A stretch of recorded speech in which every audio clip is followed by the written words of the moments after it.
C'était en janvier dernier, en pleine semaine franco-allemande à Besançon. Ils s'appellent les frères Grimm. Ce jour-là, l'Allemagne est venue déployer ses charmes auprès des écoliers. Allemand ou français?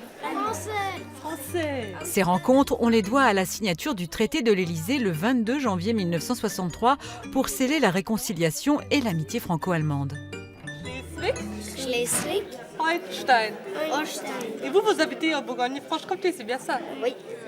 Dans chaque valise, les symboles et les spécialités des 16 régions allemandes. Découvrir la culture germanique, c'est faire un pas vers la langue, et il y avait urgence. La langue allemande était en chute libre dans les écoles du primaire.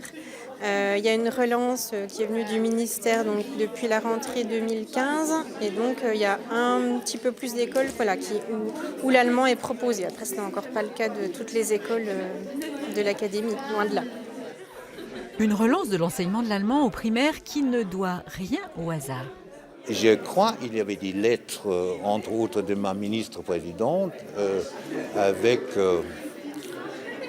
la demande, par exemple, à Mme Najat Belkacem, d'avoir un œil bienveillant sur l'enseignement de l'allemand en France. Avec la réforme des collèges de la ministre de l'Éducation, Najat Vallaud-Belkacem, seuls les enfants qui ont commencé à apprendre l'allemand en primaire peuvent continuer cette langue en classe de 6e. D'où l'importance de redévelopper cet enseignement à l'école.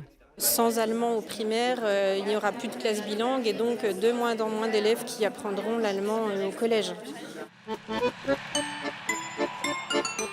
Si Alina, Vin et Que sillonnent les routes de Bourgogne-Franche-Comté, c'est justement pour que les petits Français aient envie d'apprendre sa langue. Dans les environs de Roulan, aucune école primaire ne propose l'allemand.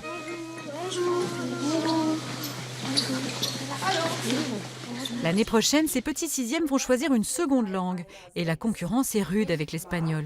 Actuellement, en 5e, seulement 19% des élèves ont choisi la langue de Goethe. Eine, eins, May, Nein, Name, Nam, Is, Gabin. Je trouve que c'était quand même plus facile de jouer en apprenant.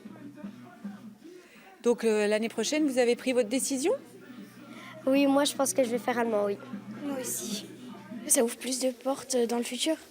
On peut plus aller travailler dans un autre pays, comme la Suisse, l'Allemagne, pour prendre allemand au lieu de l'espagnol.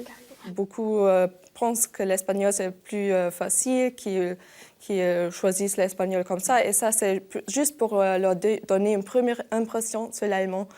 C'est-à-dire de leur apprendre déjà des choses. Et c'est juste une première impression de l'Allemagne.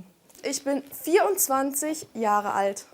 Ich komme aus Deutschland und hier seht ihr eine Karte von Deutschland. Qu'est-ce que je vous ai raconté? Vous avez 24 ans, vous habitez en Allemagne. Oui. Donc vous voyez, je viens de parler qu'en allemand et vous avez déjà tout compris ce que je vous ai raconté. Après le passage des jeunes animateurs allemands, on constate dans les collèges une progression de 6% en moyenne des effectifs en allemand. Le charme de nos voisins opère. Et il y a aussi des Français germanophiles. Ça, c'est l'histoire de demain. Tschüss. Bis bald.